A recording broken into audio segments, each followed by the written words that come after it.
Okay, let's take another great game from the Olympiad. This time Ivanchuk, who's having a real run of wins. I think he's won 6 out of 6 games, or was it 7 out of 7? This is a round 7 game actually, so it's probably 7 out of 7. So against Jobava, Baadur, this 27-10, it was in the Ukraine versus Georgia match on the 28th. So E4 was kicked off by Ivanchuk. So we have the Caro Kann, the fantasy variation F3. So this is F3, which I've recommended in a video, if you remember. But when I tried to play it in Blitz, I got absolutely crushed by a GM. And I'll reply to that video from this so you can see that Blitz game.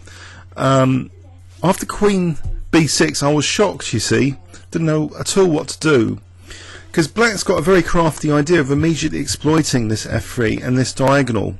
That Black's going to play E5, ripping open rather aggressively for the bishop, to come on this diagonal. So what does White do? Well, Ivanchuk played just A3. Okay, it has some value of preventing bishop B4 checks, which might be kind of nasty, but it doesn't exactly stop E5 or this diagonal to be apparently weaker. So Ivanchuk just went in for this line. He accepted that Black's going to play E5, which Black actually did, and he just took on D5 here. And now Black rather provocatively carried on developing to try and rapidly castle kingside, and even sacrificing a piece now, because after D takes E5, Jobava actually just played bishop C5. So we have here a very entertaining match for a change between two 2700s playing very energetically. Well, especially Black here, and White's playing a very provocative opening, this fantasy variation, which maybe is interesting, but maybe not the most solid variation against the Caro Kann. For this reason in particular, these dark squares. So Ivanchuk just snapped up that knight, and of course he's in for an assault now on his uncastled king, and development is lagging on both sides of the board. And okay, he's got 1 or 2 pawn moves that he's made, but can you spot any moves by pieces here? Because I can't. Black's got 2 pieces out on that menacing diagonal, is ready to just castle and play rook e8 check. So yes, an interesting position. Black actually now plays bishop f2, so the king is not able to legally castle anywhere now. Ivanchuk plays king e2, and Black carries on castling.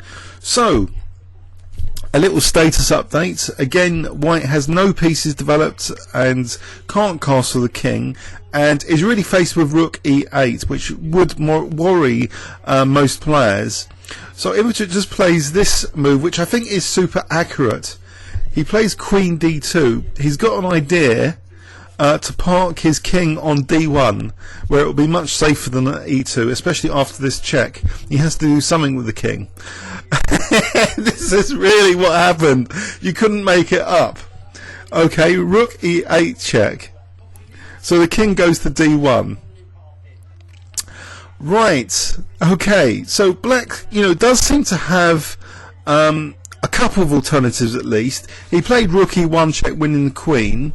Let's have a quick look at bishop takes g1.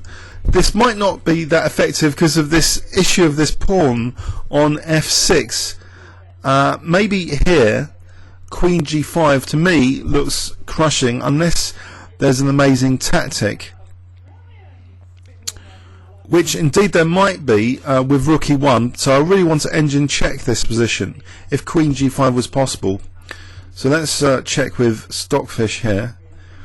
Okay, Stockfish is recommending actually g6 for Black, but is giving rook e1 as an idea. So king takes, queen f2 check, king d1, queen takes f1.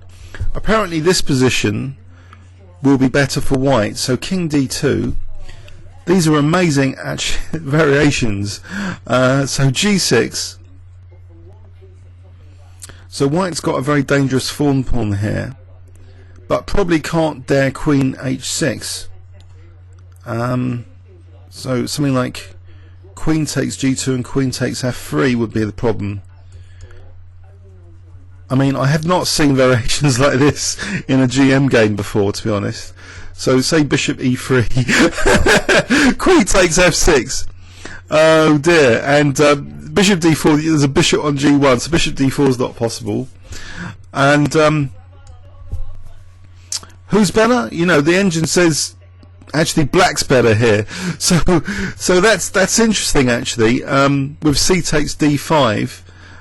Black's apparently better on this level of analysis I've put it on. So rook e1 check here as a resource.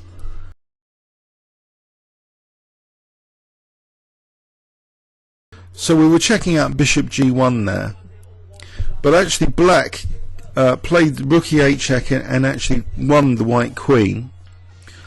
Okay, so what do we have in terms of material balance?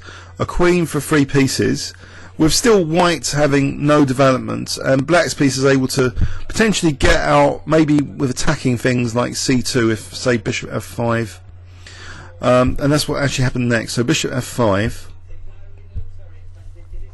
bishop e2, probably another super precise defensive move. It shields the king obviously on the e file. Knight d7, so white took now on c6. Maybe he's trying to weaken d5 for later. Bishop d1, so actually protecting that c2 just in case it is important, but allowing this check. So he's shielding his king with his pieces just huddled on the first 2 ranks. So this is a very curious position now, and black decided to reroute the bishop on this diagonal to intensify pressure now on e2. So how do you get the pieces developed? Well, Ivanchuk decided now the key move here to get the queen rook out is actually to play a4. No, it's not April Fool's Day or anything. a4 actually gets the rook out with rook a3 and rook b3 with gain of tempo. So if white can really survive this attack, you know, he's in theory, he's got 3 pieces of the queen. In theory, he's got material advantage. So black actually plays actually a5, and now we see rook f1. So the rook can usefully defend the king as well from f2, and it can't actually be attacked if it's on f2 because of this useful pawn on f3. So bishop a6, rook f2. So is white consolidating now? Well, black decided to start using pawns now as well as pieces, so he played h5. But unfortunately, as previously mentioned, the rook's now developing via this rook a3 to b3. So h rook, now we have, first of all though, g3. And this has a cunning idea actually, that white really actually wants to play g4, because if he can get pawn to g4, then knight e4 is always going to be strong if this knight ever moved, because it will be supported by the f3 pawn, and it will be stopping black from playing f5. So there's a positional idea in the midst of all this chaos here of having the supported knight on e4 and trying to discourage f5 from black. So h3, and now we have g4. Okay, so rook d8 now, eyeing that bishop on d1, but now white plays knight f4, and potentially so this is the most advanced developed piece now on the 4th rank. It can also potentially maybe swing back to d3 if black's not careful. Also maybe g5, and it stops knight d5s or knight h5, or it makes it, you know, less worrying, because you can snap up, and then if black's forced to take with the pawn, then that's one less file closed, one more file closed against the white king potentially. So knight d7, okay, and then the rook continues its development with rook b3. Queen comes to d4 now. Okay, the queen is hitting the a4 pawn, but we have now a very amusing sequence. So the knight actually retreats back. The most advanced developed piece actually goes back. So we have most of the pieces now huddled on the first 3 ranks. So rook e8, and now finally this knight e4. So the positional idea is being fulfilled here of having this supported knight on e4 with this pawn discouraging f5 from black, and also it carries with it a pawn sack, which improves actually white's position now, because after queen takes a4, bit of a loss of time, but also it means that a5 is potentially vulnerable to say bishop d2 and rook a3. So actually Ivanchuk develops his bishop finally, bishop d2, and it did seem strange to think, why did the black queen decide to invade now via the first rank and sort of get sucked into the white position? Why not move like queen c4? Well, queen c4 fails unfortunately to knight d6, a nice fork, and white really wouldn't have much here. Despite all this pressure on e2, it's not coming to anything with that lovely rook and bishop protecting the king. So the queen gets sucked in, and now we see bishop c3. Okay, so white's pieces are slowly creeping forward. This bishop now on the third rank. The e-file kind of shielded. The knight kind of strong, the most advanced piece on that fourth rank, kind of strong there on e4. So Jobava plays knight e5. There isn't any real concrete threat here though. Everything seems to be guarded. And rather amusingly, Ivanchuk encourages the black queen further kind of in the position now, closing the door behind the queen with rook a3. So now we see queen b1, and unfortunately the queen is getting trapped. So knight d2, queen c1. Okay, and you might wonder, well, knight takes c1, surely that's on. Well, I believe white will be getting mated here because of this double check. So knight takes f3, double check and mate from the knight and rook, and the king can't go on this diagonal. So that's something to be avoided. Knight takes c1.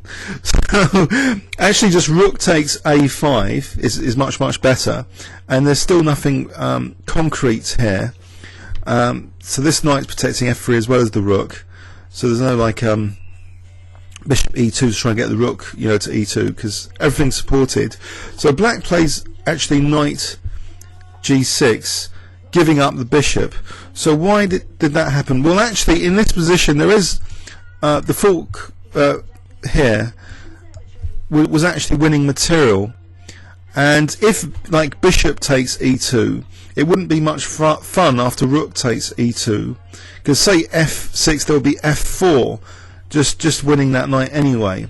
So black's going actually further material down now. After rook takes a6, it's now 4 pieces for the queen, and worse than that, some of the white's pieces are now, as far as the 6th rank, this rook on the 6th rank. So knight f4 would seem to set a new tactical challenge for white, still unable to sort of win that queen, and maybe the prospect of knight g2 could be dangerous. Knight g2 check, with the idea of getting a very advanced pawn, or even knight e3 after. But here was a very elegant move played by Ivanchuk to finish off this very amusing game, and I'll give you 10 seconds to see if you can spot it, starting from now.